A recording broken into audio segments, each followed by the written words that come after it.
Welcome to Home Dad Chat, brought to you by the National At Home Dad Network. My name is Brock, My name is Danny. and we are here to talk about life as stay at home dads. So sit back, relax, and enjoy the show.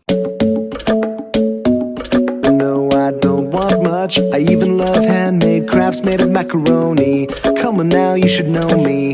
Times I might eat too much. No worry about my weight. Got the dad bod rocking on me. Sketches on my feet. Cargo shorts look good on me.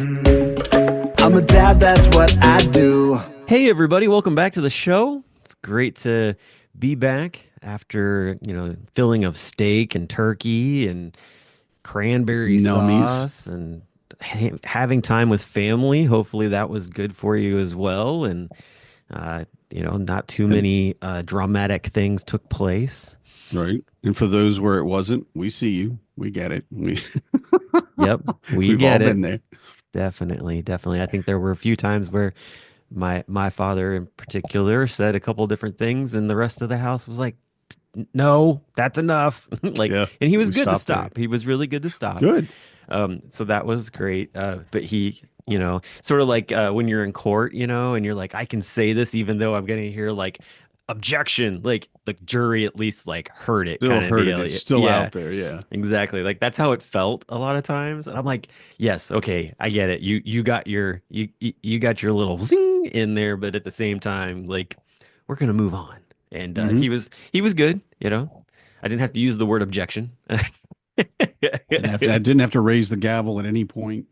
No, but we made it through, so we're good there, and it was a good time. I think I told you previously that we were gonna go to the baseball diamond and see Mhm. the Christmas lights. Yeah, no, that didn't happen. Oh, Because with the wind chill, it was like 7 degrees, and I was just like, yeah. oh no, we're not walking through that. So my brother told us that he was going to go do this drive-through thing at Frankie Park Zoo, and I was like, sold.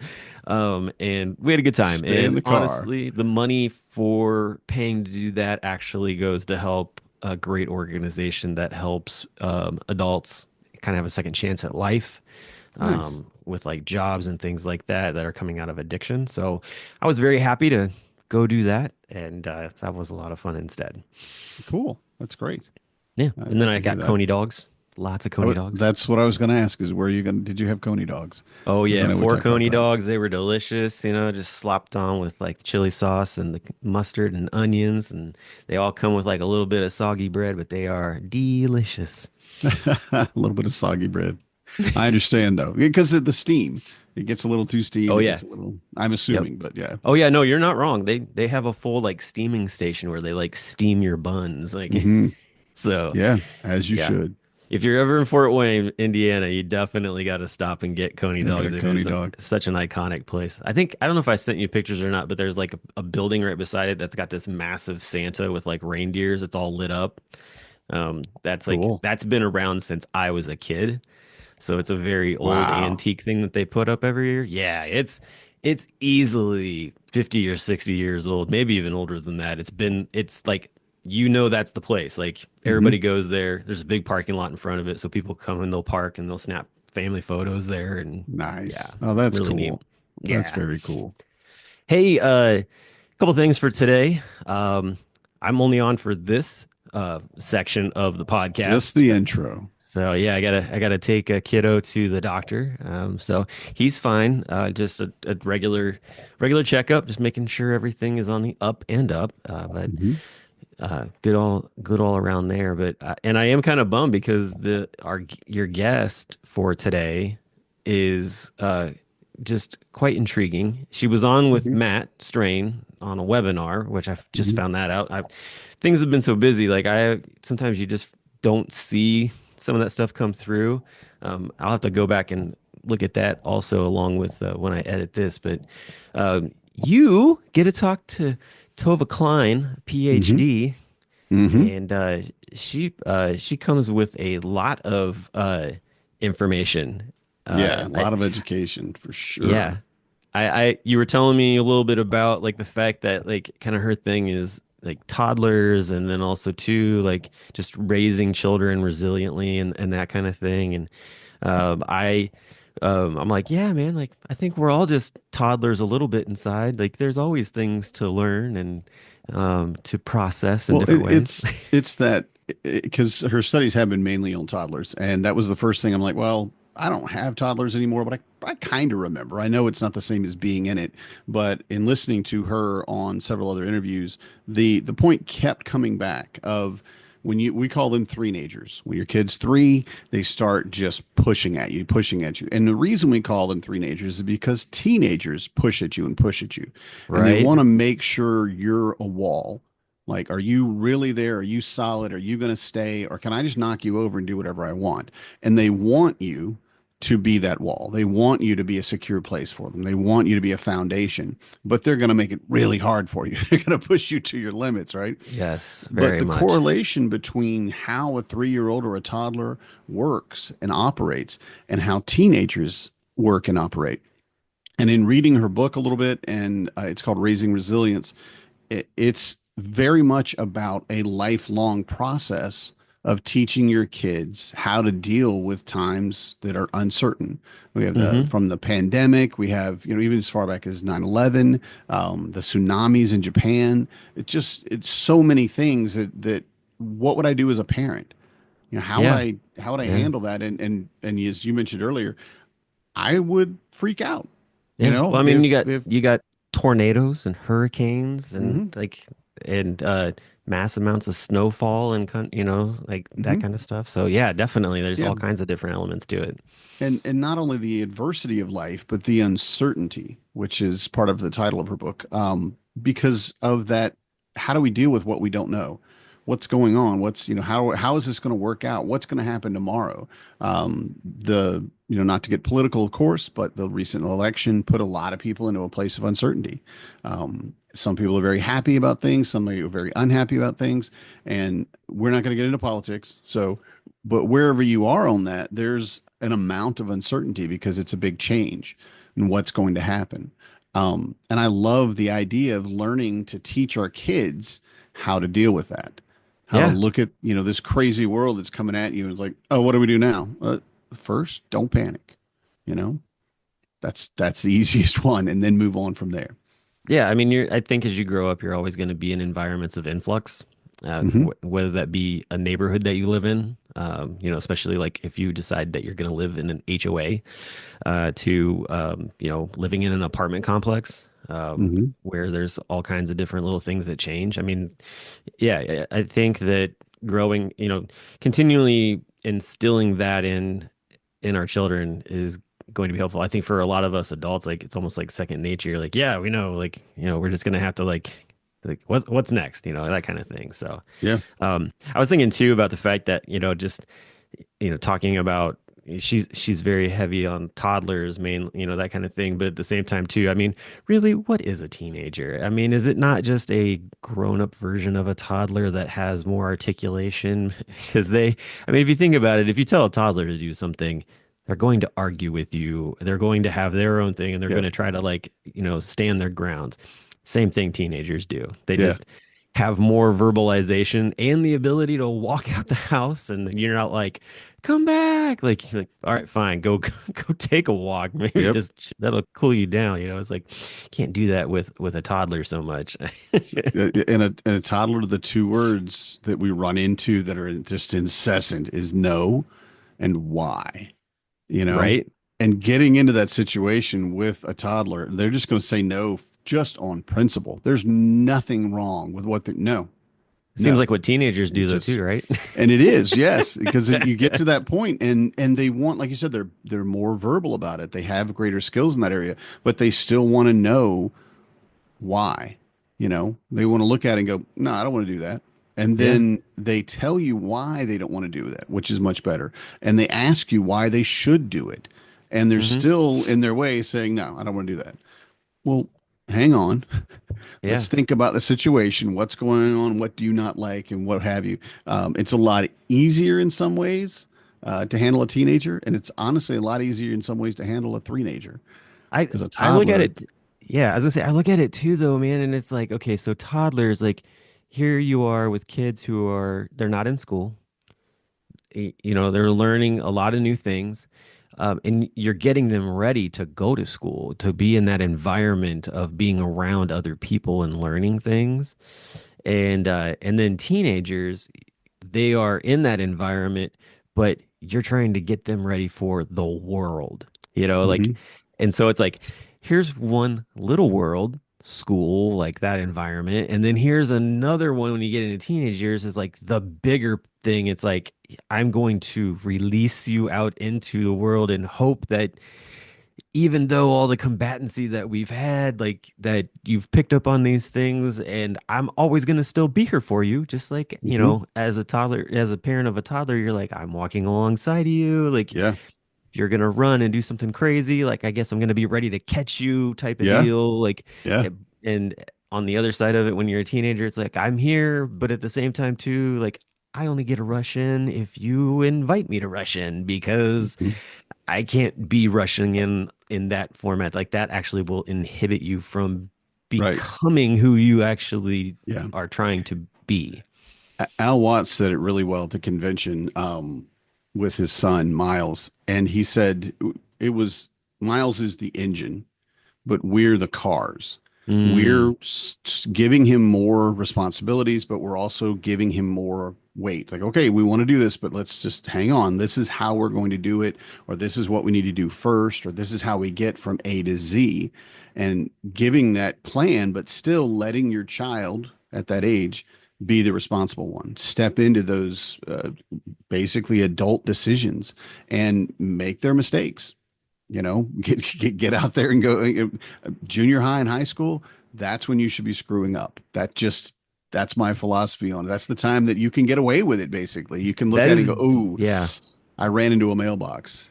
Yeah, okay, all right. That sucks. I'm very angry, but are you okay? All right. Well, then we're gonna fix the car. We'll pay for the mailbox. And now when you're backing out of the driveway, this is why I tell you to do it this way, to be looking, and what have you, and to pay attention, not turn the radio on until you're on the street or whatever. yeah, And those little things that we're pushing them, and they still need us there, and they fight us almost every day. I love my son. I love all my kids, of course, but man, my 15-year-old is pushing my buttons. yeah. And I'm like, I understand. I know why you're doing this, but we're not going to do it that way.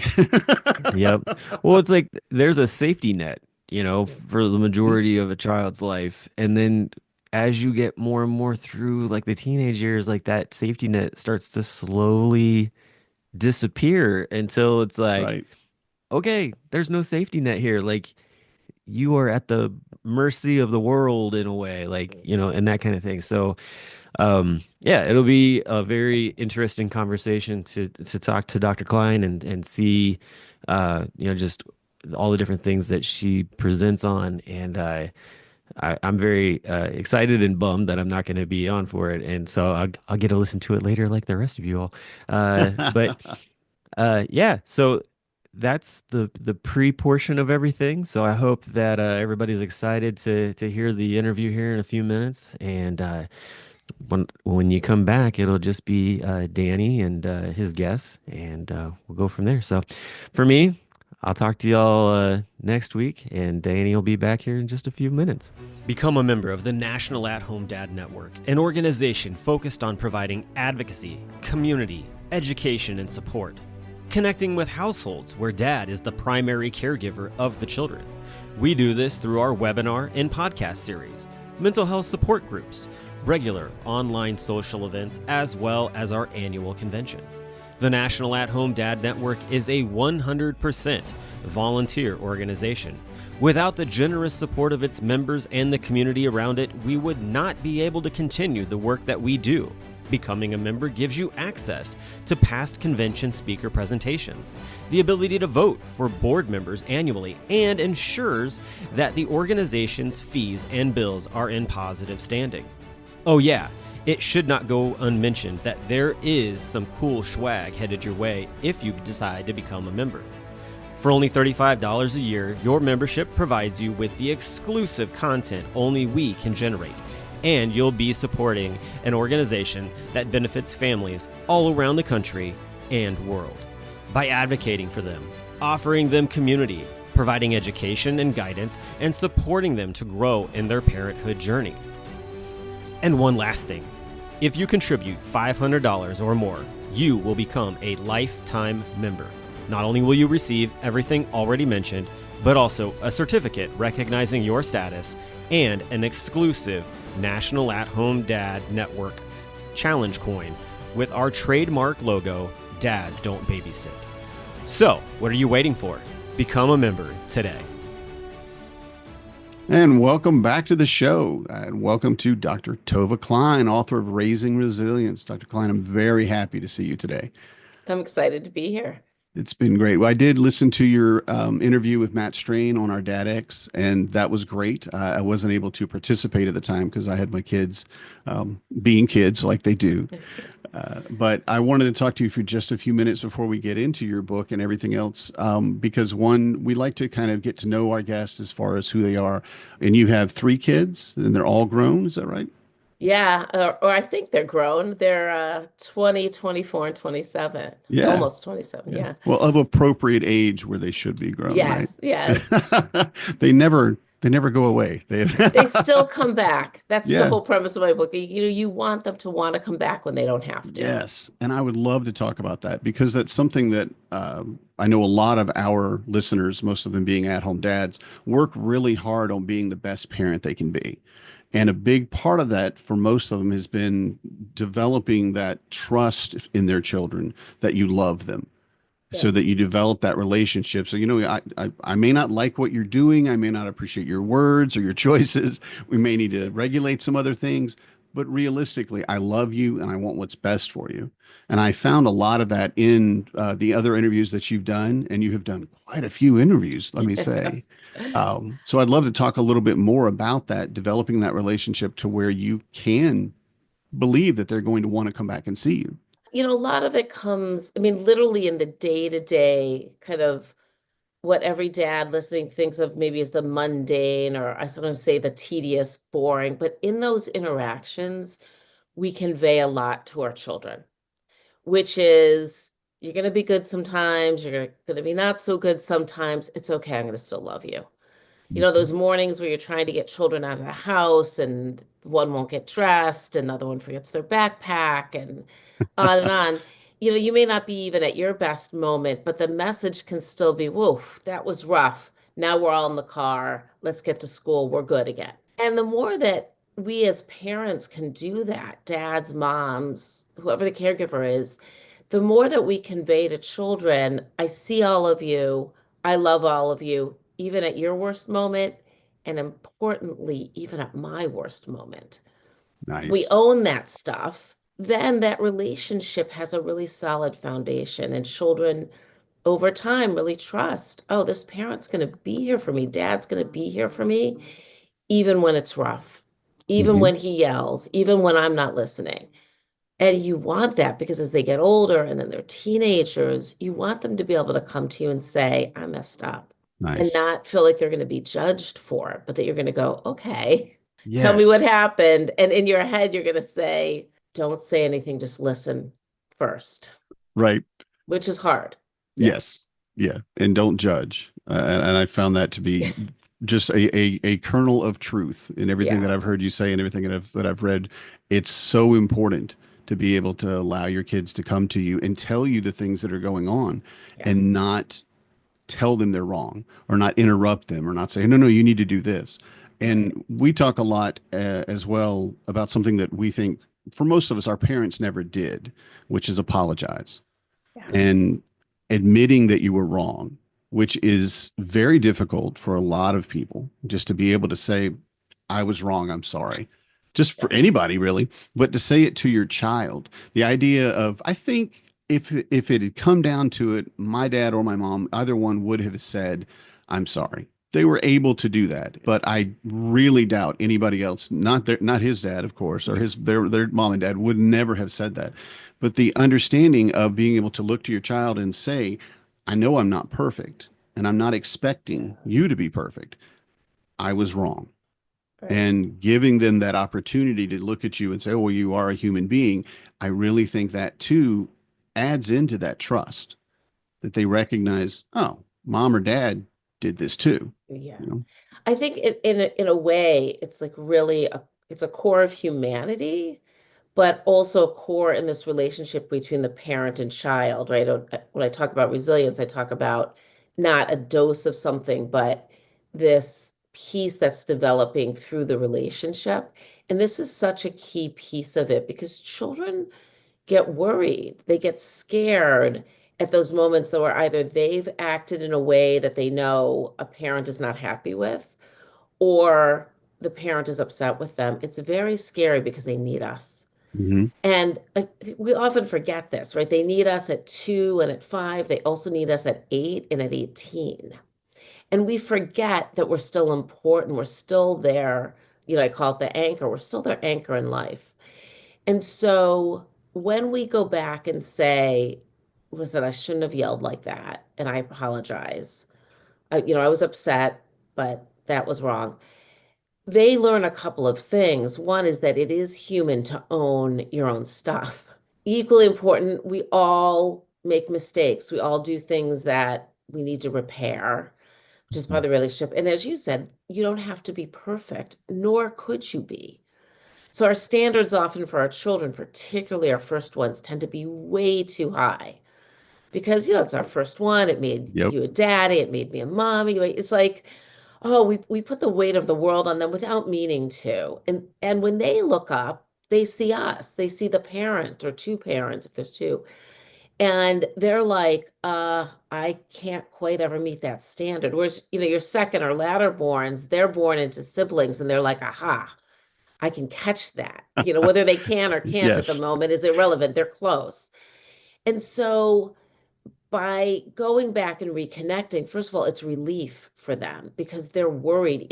Parents will say to me, oh, he doesn't care. I yell, I take away privilege, like all this stuff. Oh, he doesn't care. I say, no, that hard outer shell is actually part of fear. Right? I'm going to put power on because I don't know how long that parent's going to be mad at me is really scary for Yeah. them. So, yeah, it's human to reconnect, and it really is a key element of building trust. And it's that trust and love and joy that gets them to want to come back as they get older and to say, hey, I'm coming home today, or can we have dinner? And, anyone listening who has young children is not thinking about when they're adults, but we're raising them from the minute they come into our lives to be decent human beings and decent adults once they get there. We want Yes. them to want to come back and we want them to still enjoy our company. Yeah, that's amazing. I love that.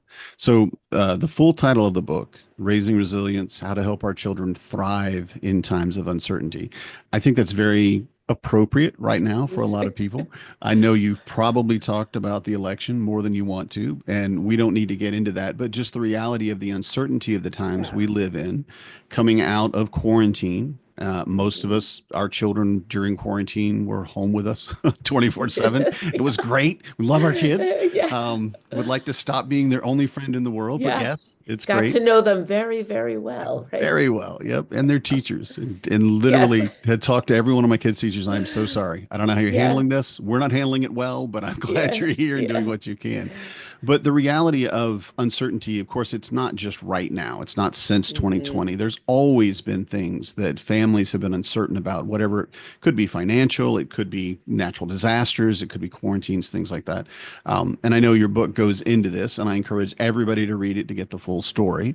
But I would like to know a little bit about what you would think would be the top few things we could do in rearing our child so that they, and I love the word thrive because Hmm. that's what we want for our kids. We don't want our kids just to survive. We want them to become, like you said, decent adults and amazing people and have wonderful things.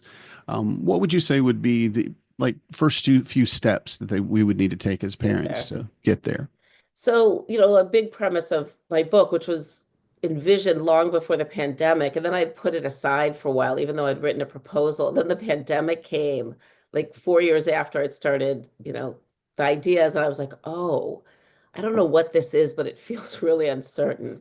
The whole idea is that uncertainty is always here, always. Like that's your given in life. There's going to always be uncertainty, and uncertainty unsettles us. Why? Because as humans, even as mammals, right? You could study this in rats and mice, and But as humans, we like certainty. We like predictability. We like to know, I would say, who's going to be at the cocktail party. We Hmm. like to know what's going to happen when we show up, whether it's at school or at our job or at a doctor's office. We don't like the unknown. So it rattles us. And so we can be sure that children are going to face uncertainty all the time. My friend wouldn't play with me who I thought I was going to play with at recess. And as you said, at home, there's tension and I don't know what it is.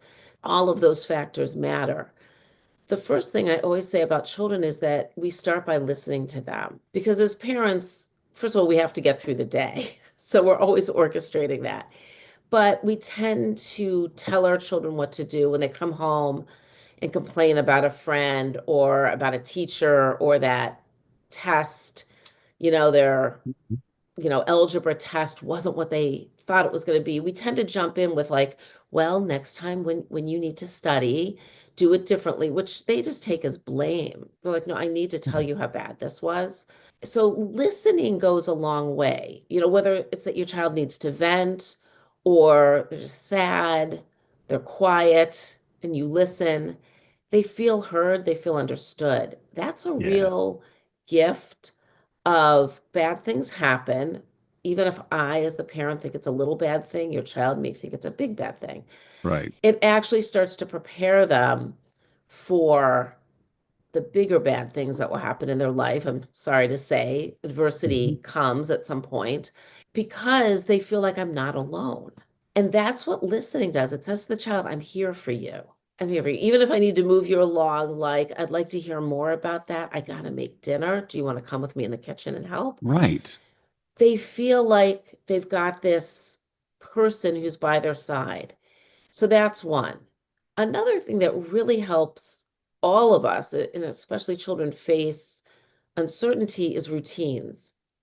So anybody listening can think about what are your routines of the day? What's your wake up routine? Who gets breakfast on the table? How do you get them out the door?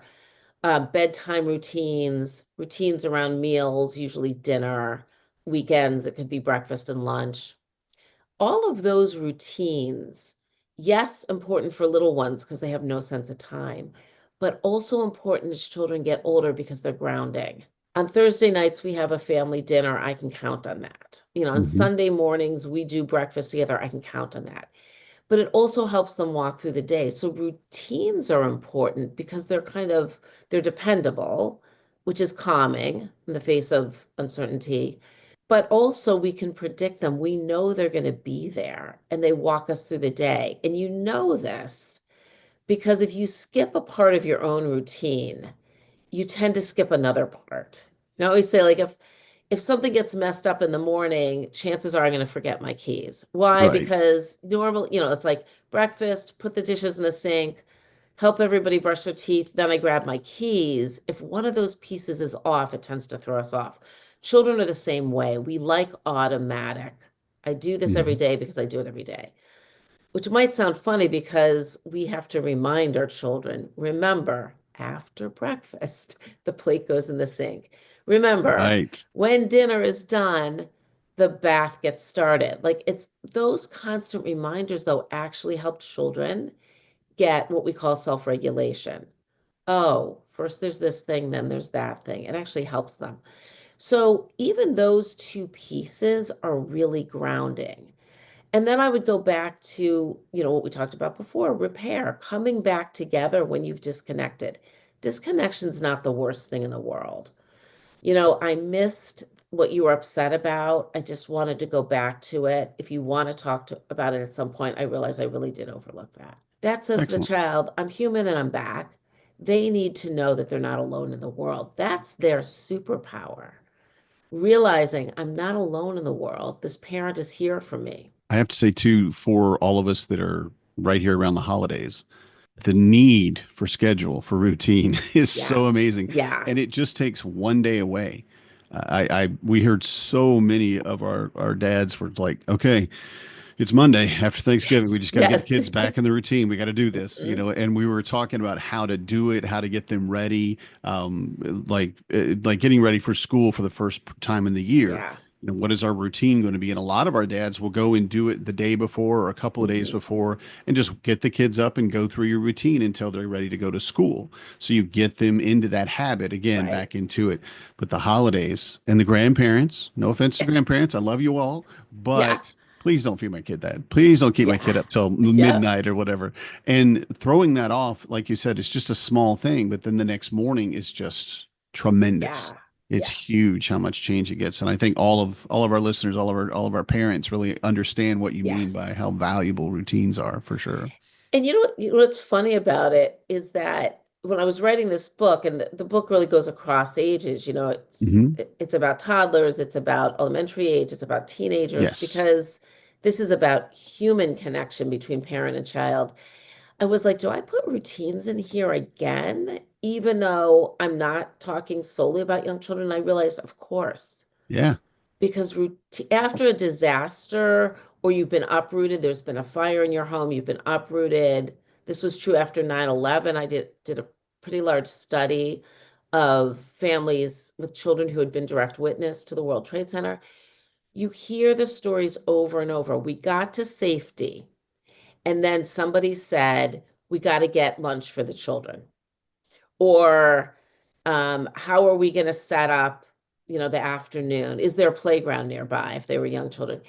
That idea, we've got to get back to some normalcy no matter where we are. You hear it in stories of people fleeing war, being flooded out of your house. It's like big or little, you set Hmm. up those routines. Bedtime being the big one. Even for our older Yes. kids, we go, look, it's 10 o'clock.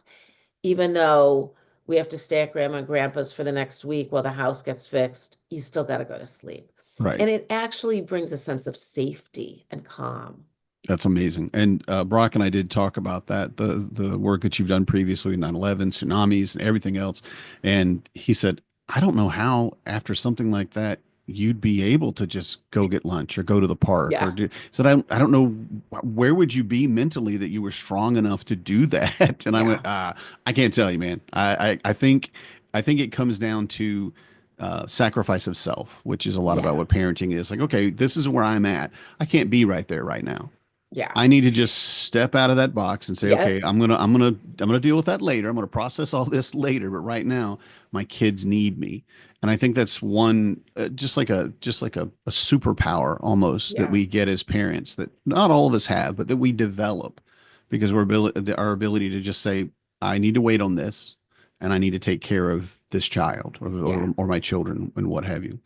I absolutely agree with you. I mean, and the data shows us this, the science shows us that it's like an automatic process because of the protective factor. I have to protect this child becomes I've got to get them a meal, or we've got to set up a bed somewhere with blankets and whatever.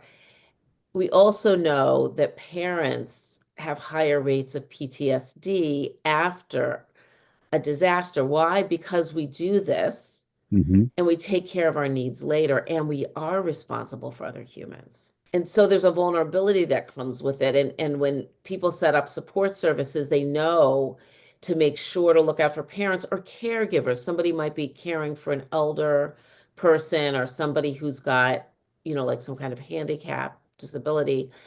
But it is true, we give up of self almost automatically. And so I think people listening say, like, I don't know that I could do that. And I would say we as parents have much more ability than we think. And when we're tested, it tends to show through. Oh, I agree with that 100%. I've been so impressed with so many parents that I've seen and the ability to just handle so many things Yeah. just smoothly. It's like they're on ice. There's just no bumps at all. They've got it all under control. And I find that amazing. And I Yeah. know I'm a parent too. You're a parent. I know we've both done these things, but I don't have a story about that for myself. I figure like I'm just fumbling through it and Good. No, everyone it's else good you is doing don't. what they're Yeah. doing, right? Yeah. And I love to see that. So one of the things that we say a lot on our show and in our organization is kids spell love Time. basically being there with your kids. And a lot of times when we look at it like, well, yeah, I spend time with my kids, but I think what you're defining for us is more about the quality of the time, that attention that you give them, the realization that, like you said, well, I have to go make dinner, but I want to listen to you. I want to hear what you want to tell me. And I want to move from here to there if you can come with me so I can keep working, so that you're still putting them as a priority, even though you have to do, and whatever it might be. You might have to go to work. You might have a job outside the house. You've got to go and you have to leave them, but you can say, I'll be back at 5:45. And why don't you and I give me 5 minutes to get in, get my shoes off or whatever and settle in. But Right. why don't you and I plan to be together at 5:50, what have you, and establishing that rapport with them so that they understand how very important they are to you. Yeah, and I agree with you. That is what I'm saying, right? Children, I think children actually don't measure relationships in terms of time. It's this other bond that, we Mhm. say is, an emotional bond or an affective bond that says, this parent loves me and I can count on them. Because often children sort of run in, they run in for a moment, they run out, right? They're not measuring the time. I always think of this Mhm. moment many years ago when my husband would often take the kids on the weekend to visit his parents. And because of my own workload, I'd be like, I'm going to stay back and just knock some things off my list. And one time, one of the kids said, "But mommy, I like it better when you come too." And they're so big, they were so busy at my in-laws, like, the grandparents had things for them to do. I'd say, "But you guys are really busy. When you're there, you have good time with grandma and grandpa." And they would say, "We just like when you're there." Oh, And I oh, realized something, and you think I'm like gonna I do this cry. work all the time. Yeah. I was like, they literally would like run in. I would be reading or something and they would run in, but clearly they would see that I was there. So the reason I say this, it's a segue to think about what does it mean to be there for your child? And like you said, I would say to them, okay, but when you get home, it'll be around 6 o'clock and I'm gonna have dinner ready. Hmm. So it was like we are going to reunion. And this question of what does it mean to be there means you don't have to drop everything all the time. But I would put this more in the category of, oh, those phones that Yeah. every parent has to contend with, our own, not our kids. That's a different story. But and how distracted are you when you are with your child? Hmm. I live in New York City, and just last night I was going to give a talk, and there's this very sweet dad gets on the train with like I'd say a 10-year-old son, and that little boy was so happy to be with his dad, and he was smiling and he was leaning against him, and then the dad pulled out his phone and was texting, and I could see this little boy's face kind of just drop a little bit, Hmm. and you could feel this change of energy, and then the dad would look at him and like pat his knee. It was all very sweet, but then he would go back to texting. I Hmm. thought that's what we forget. We're actually not with them. Right. And the reason that driving in a car has advantages is because you have to keep your eye on the road, but you can still be in Hmm. connection with your child in a way that the phones take us to, like, I don't know where, Neverland, even with though Right. your child's right next to you. And walking, going for a walk, you don't have to even talk. You're Hmm. walking, if you have a local store you can walk to, or, you're walking in the park, you're throwing a ball back and forth. These are times you're with your child. It's not necessarily words. Hmm. And but the way children will talk at those moments, like repetitive activity, throwing a frisbee, going for a walk, being in the car, Yeah. they tend to talk. Why? Because you're Hmm. not asking anything of them. You're not Right. like doing this thing that we all do, moms, dads, how was your day? And they're like silent, right? Right. They're like, but you're just together. And so when you have those together moments, they don't need you all the time. Hmm. They know I'm gonna have these together moments. Or they come in, you're busy doing something, they come in and they go, Dad, can I tell you something? Hopefully you're able to stop and go, yeah, sure, honey, what? And they tell you something and then they leave again Hmm. and you go back to what you're doing. So it's really thinking about, when am I available genuinely? And when you can't be, you say it. I'd love to be with you right now. Yeah. I have to finish this work thing. Hmm. Even though it's boring, I used to say to my kids, it's boring, but I still have to do it. And then I'm going to be with you, at dinner, or I'm going to come out and, read a book with you. Whatever it is, you're saying to them, I'd like to be with you, but it can't be right now. Hmm. I think that says to children, I do love you even when I can't give you my full attention. Yeah, I would agree with that 100%. That's very well said. So I want to just pivot just a little bit because you've been working at the Toddler Center for Barnard College for, is it 20 years or 30? 30. Is This it is my 30? Okay. 30th year. Yeah. So 30 years working with toddlers every day, studying them, learning about them, their psychology, their development, and so many other things about them. And I have to say, love my children. Have several, right? And I had two as toddlers at the same time, and it was great. Yeah. Great. That was what it was. But I really would like to know more about your experiences there and one, how you got into it, or why I guess you got into it, what moved you into that area. But then how have your day-to-day experiences been for 30 years with Yeah. toddlers? Yeah, it's a funny thing because if you think about the toddler world, it's a really bizarre world.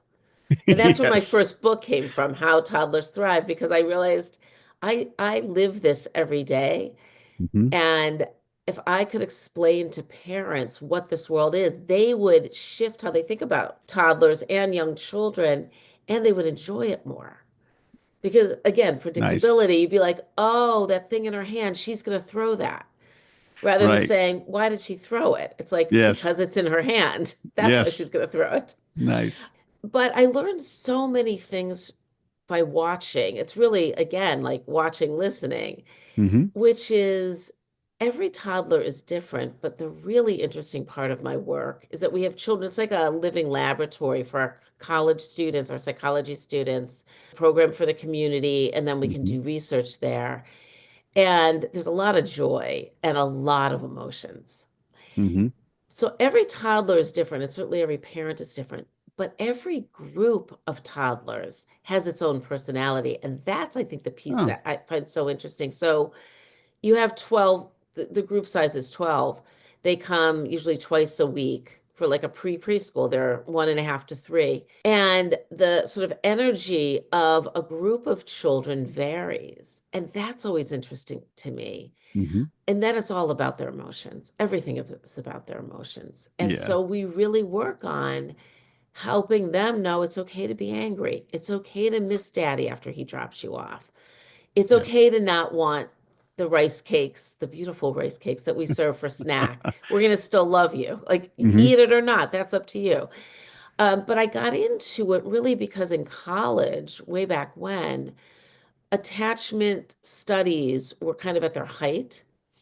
And I was the person videotaping what we call the strange situation, which looks at attachment, like what is secure attachment, what is insecure attachment. And Okay. I was videotaping with these enormous video cameras at the time. And I kept seeing at the time we only thought about mothers. Although it's interesting because Hmm. we would discuss fathers. The question always was, would this be the same with fathers? And that those studies came a few years later. It turns out being attached to a loving human is what matters. Yeah. Mother, father, it could be a grandparent, even, right? But you need a stable, loving attachment with someone, ideally. So Hmm. I watched these back and forth situations, and what the piece that really drew me in was that there were some children who, when a mother, after leaving and then coming back, so the child's left with an unknown person who's new to them, lots of them cry, some of them don't cry, they just sort of stop playing. Usually, when the mother would come back, there would be a reunion, that's the repair, and they would go back to playing. Like, oh, even if they had been hysterical, the mother comes back, they calm down, they go back to playing. There were some children who could not recover. They lost Mm. their curiosity. They lost their ability to play. These are 1-year-olds. Oh, They wow. couldn't quite take comfort from the mother. They would go for it, go to the mother, and then they'd turn their back, they'd put their heads down. And I was so taken by that. There I was, like 20, 21 years old. I thought, I have to understand that because Hmm. every parent wants the best for their child. I think I already knew that.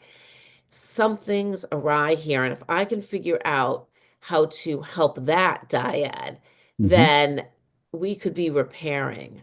And then I went out in the world and I worked with children living in very, very tough situations in New York City. very impoverished, homeless. And I was like, wait, there are still some children doing really well here. Some parents able to protect their children. So it was like the flip of this, even when life hands you terrible things, some people against the odds could still protect. And I was like, I've got to figure that out. And that's really what got me into this. The other piece is I always just found incredible joy with young children, incredible Yeah. joy. So I put those two pieces together. And even when I was in graduate school, anytime a case came in that was of a child even under the age of 6, people would say, oh, Tova, this graduate student will take that. Take that one. Whether it was abuse, whether it was aggression, I was very interested in what's going on with that child that Hmm. so early on they were struggling or something bad had happened to them.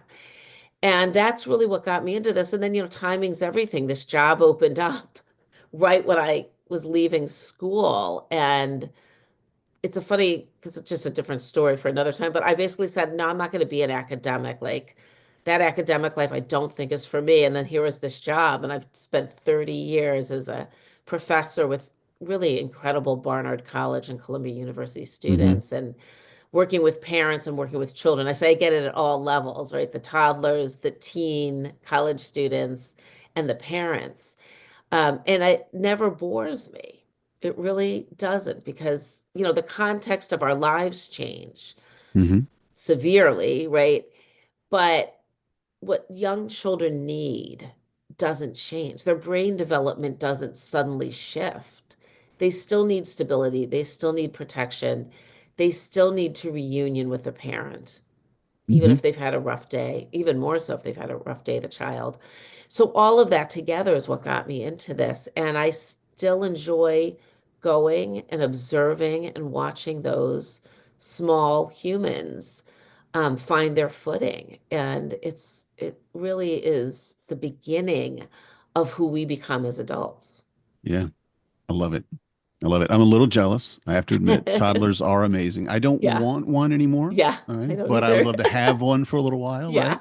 Yeah. Maybe chase them around for a couple hours. And I, Yeah. I love the idea of being there and watching that the groups are different, which is very, I mean, it's not really surprising, I shouldn't say, but it's interesting to hear that Yeah. because it goes from being, okay, this is how kids operate. Well, this is how kids as a group operate, Yeah. respond, and what have you. And I love that. And I really appreciate you sharing that experience with us. So And we, mhm, I just say before we start, yeah, you know that for anyone listening, and you and me as well, who have multiple children, when one is gone, like the first time my parents took one of our children on a trip, and then we had just two of them, I was like, oh, I knew he was the problem. The very, and then a few weeks later, they it's they they took our easy child with them, right. also, because fair is fair, right? So Hmm. they took Yeah. the one that we thought was like sort of the easiest. And the other two shifted and life was calmer at home. And I was like, oh, it's not that one is necessarily shaking it up, although one may be. It's that going from 3 to 2, 2 is just easier. Yeah. Going from Yeah. 4 to 3, 3 is Yeah. just easier. And so I said to my husband at the time, do you think if we had 7 children and one of them went away, he was like, whoa, whoa, whoa. I Yeah, love it. It's because so true. it's group dynamics. Yeah. Yeah. And adding another kid in, I've had a lot of parents that say, well, I don't want to, it's okay if I bring my kids over. And I'm like, yeah, of course. I assumed you were going to bring your Yeah. kids with you. And like, well, is it going to be too much for you? And I'm like, no. I mean, it'll change everything. And granted, it'll be Yeah. more snacks I have to make or whatever. But the reality of it is the dynamic will change so Yeah. strongly that they may have meltdowns, they may get into a Yeah. fight, who knows? But realistically, they're all going to operate on a much higher level Yeah. for each other just because that dynamic has changed. And I love that you Yeah. brought it up because I remember that. I'm like, oh yeah, well that's because you got the easy kid. Yeah. That's the oh no, I was completely wrong. I don't have an Right. easy kid. I just have children, and one stepping out is really Yeah. effective. So again, the name of your book is Raising Resilience: How to Help Our Children Thrive in Times of Uncertainty. I recommend everybody to read it. And I'm actually going to recommend it to our book club as well because Oh, it's been a great. great read. I have not finished it, admittedly, but I think probably like yourself, I have Yeah. 9 books that I'm trying to Yeah, read right now. exactly. So Stack. it's just what it is, what it is. And then everyone can reach you at howtoddlersthrive.com. Is that the best Actually, the place? better website is tovahklein.com. TovahKlein.com. Okay. All right. I will make sure to put a note and we'll put that in the show notes as well. Yeah, So, great. all right. Well, we do appreciate you being here. Again, thank you very much. For everyone listening, thank you for being here as well. And we'll see you next week. Thank you. Good night, everybody. I'm a dad, that's what I do.